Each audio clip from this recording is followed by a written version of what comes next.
WWDC this year was breathtaking, with Apple finally taking advantage of AI to revolutionize its devices and improve customization in macOS, iPadOS, and iOS. WWDC 2024 was the event that many Apple and non-Apple enthusiasts have waited for. This is the event summarized starting with number 1, iOS 18.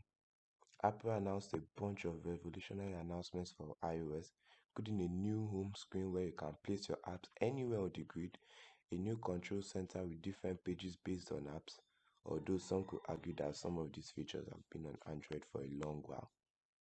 We also saw a redesigned Mail, which we'll go on about later, redesigned Photos, and RCS messaging, which Google and Samsung have been begging Apple for. But this isn't the only thing Apple has been begged for, as you'll see in iPadOS 18. iPadOS 18 would have been a pretty boring update with most of the features that were announced on iPhone being duplicated for iPad, if not for one thing, calculator. Now, all my life, I never thought I'd be excited for a calculator, but with Apple's iPad, you get a feature called Math Notes, where you make notes like normal, but your device takes notice of everywhere the equal sign is placed and solves the equation before it.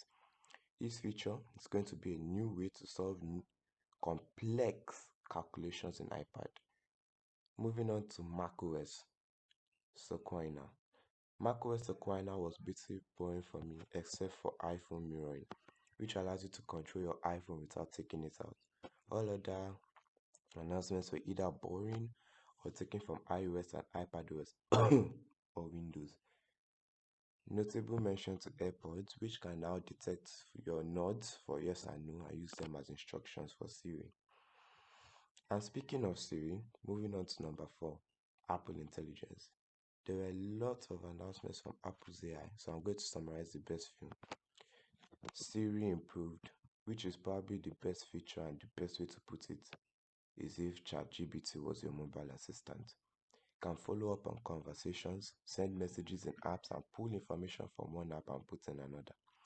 It processes all your requests instead of forwarding you to Google, as Siri is known for. These are some of the points. Others include prioritize, summarize notifications and messages. There are Genmoji, which is Apple's emoji kitchen, and creation of apps and images. I actually believe that the Apple AI may be a bit slow, but I'll go over that in an upcoming video. Thank you so much for watching and enjoy the rest of your day. Bye.